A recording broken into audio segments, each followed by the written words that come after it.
This young man that you see on the screen, along with his gravestone, and on top of that gravestone, you see a group of men standing around.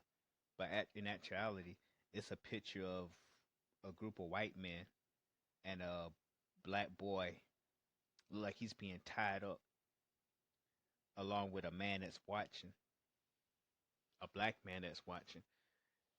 This is the lynching of Willie James Howard, and he was a black boy that was born on January the 2nd of 19 of I want to say 1928. 1928, I believe. I'm gonna make sure I get this right. 28. So that, yeah, I'm right. 1928. Sorry for the delay. And on January the 2nd, 1944, that is when the lynching took place of Willie James Howard. And the reason for the lynching was because he gave a woman that worked at a store a Christmas card. Well, not really a Christmas card, but it was, I believe it was somewhat of a Christmas card, or a he made a special card for her because he liked her. That was during Christmas. And all this took place in Live Oak, Florida, by the way. He gave everybody a Christmas card, but unlike the cards that he gave other people, he gave this young girl named Cynthia Goff. She's a white store employee that he had a crush on. He actually put a greetings on the card, and he put like somewhat of a love letter, like a love note to it. And it reads, quote, "I love your name. I love your voice. For a sweetheart, you are my choice." And her father got wind of it and read that card. He went berserk. So what he did is round up two of his buddies and went over to the house where that boy was staying, round him up, and that they actually round up the father too. They grabbed the father, they took them to like a lake. No, I'm sorry. They took him to a river, pointed a gun at the boy, and tell him, "You have a choice. You could either you could either get shot to death or get drowned to death. That's your choice." He don't want to get shot, so what he did is, and his hands and feet were shackled, so he hopped in the river, all tied up, and drowned to death. And the father had to watch, with guns pointed on him, had to watch his own son get drowned. And nothing happened to those men that did that. Nothing ever happened. Soon when that incident happened, the family left their place and moved elsewhere. And his wife made a letter to affidavit describing the whole situation that happened.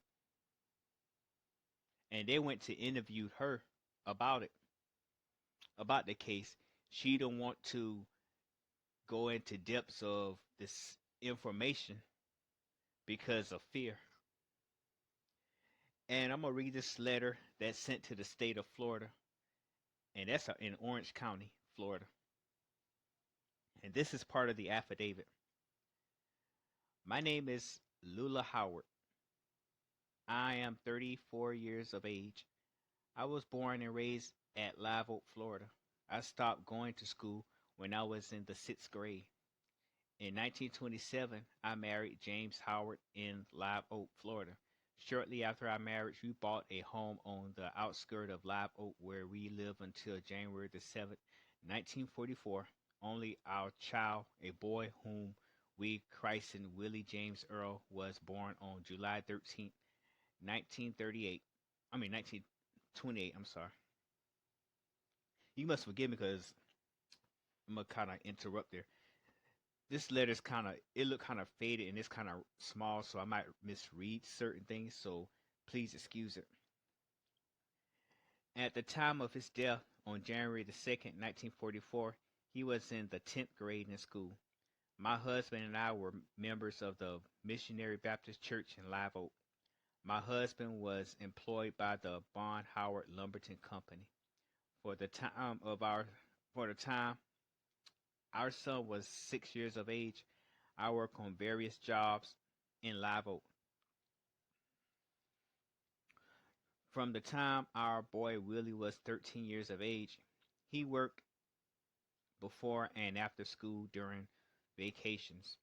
In the fall of 1943, he secured a part-time job with the Van Priest Dime Store in Live Oak, which was operated by Mrs. Dot, in the absence of her father, who was in the Army. During the Christmas vacation of 1943, our boy Willie worked full-time in the dime store.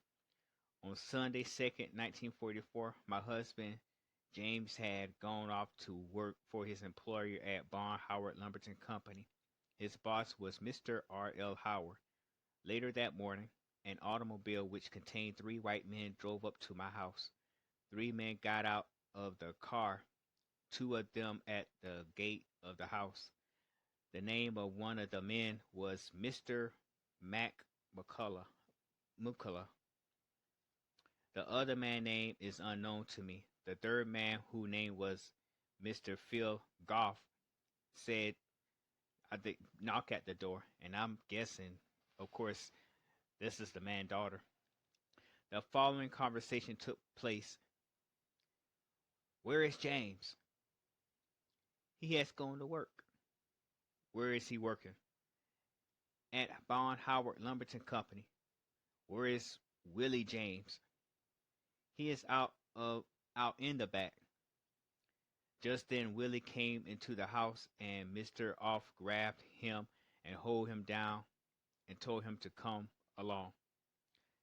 I tried to pull him away and also kept pleading and asking what Willie has done. And the thing is, though, that they're not even police officers, and you acting like this. Well, this is 1945, so I'm sorry. This is during the 1940s, so what more could I say? I ran after the car, which got away from me. I then went to the Bond Howard Lumberton Company to tell my husband what had occurred. I learned from Miss Howard that the same car was with the men had taken James along, and that they had driven off. I waited in the Bond Howard office for about an hour. When my husband came back, he told me that Willie was not coming home, but he did not tell me what has taken place. My husband seemed to be terrified, afraid of something. He took me home and then went back to work. Several days later, my husband told me what happened, and being in fear for our lives, we decided to sell the house and to leave Live Oak. We did this and left Live Oak on Friday, January the 7th, going to Orlando, Florida, where we live ever since. For some weeks after we came to Orlando, a white man who claimed to be a lawyer from Madison, Florida, and said he was sent by the government came to our house in Orlando and asked my husband and myself whether certain affidavit which my husband had signed in Live Oak on January the 2nd was true or not. We did not know who this white man was and were afraid to tell him anything except that my husband did tell him that affidavit was not true. Oh my gosh. You can just imagine the fear of this. And this is the end of the letter by Lula Howard, who is the husband of James Howard. My thing is though is I can't really say what I would or wouldn't do because everybody can say I wouldn't have done this, I wouldn't have done that until they put in that situation. Because you got to think about this. Either way it goes, if he did try fighting back and everything for his son, they'll go around and take him out and maybe take out the wife. But my thing is though, I go toe to toe.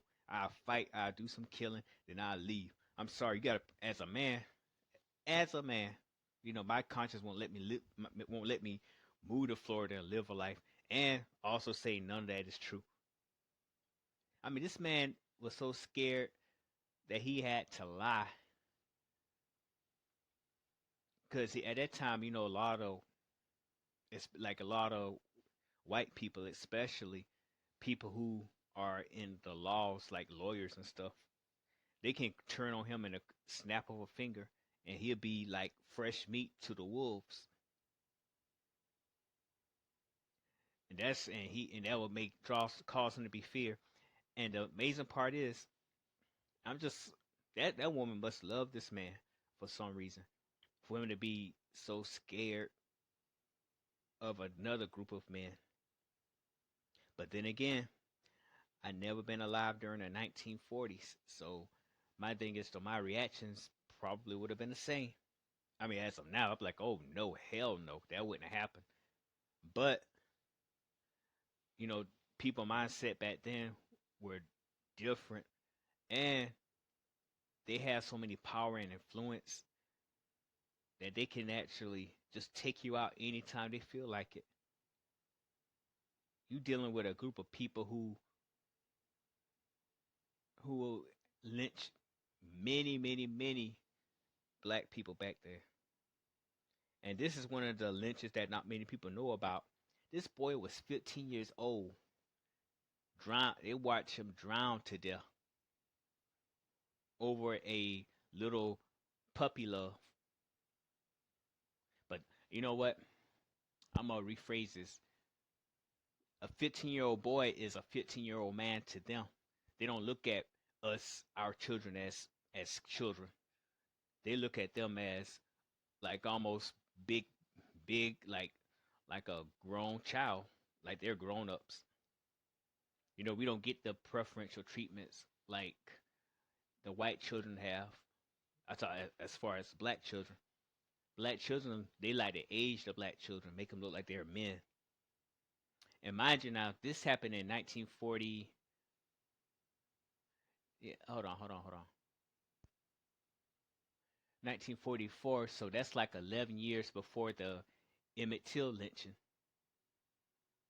I know we all know about the Emmett Till lynching because there's no need for me to talk more about the Emmett Till lynching, but I think we all know about this.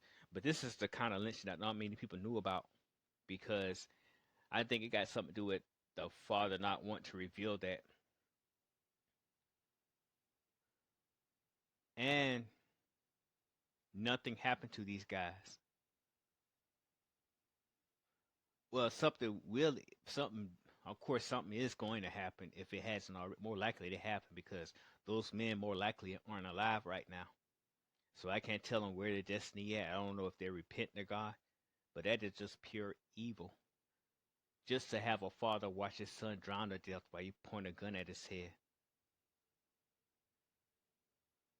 And that kid was tied up, drowned to death.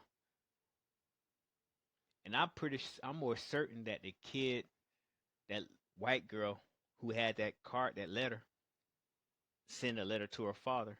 I don't know if that white girl must liked him. She probably didn't because, of course, the family might influence her saying that, stay away from them. And she probably inherited that prejudice from her father, more likely. I'm just saying, if that's the case, because the father shouldn't have seen it, especially knowing how much danger she can put that boy in. But I think the parents should have taught him better at that time. I mean, Emmett Till's situation is different because he was from Chicago. He came down here. Of course, they warned him about it, but he didn't. He still didn't. Can't concept or grasp. But he's in the South, and he, as a 15-year-old boy, should know better. The parents should have told him better, and he might have would have still be. I wouldn't say still be alive, but he might have would have lived a long life. But tell me what you think. Have you ever heard of this story? And were you shocked at not just learning about this lynching? Please share this post, like it, and subscribe. And tune in for some more videos.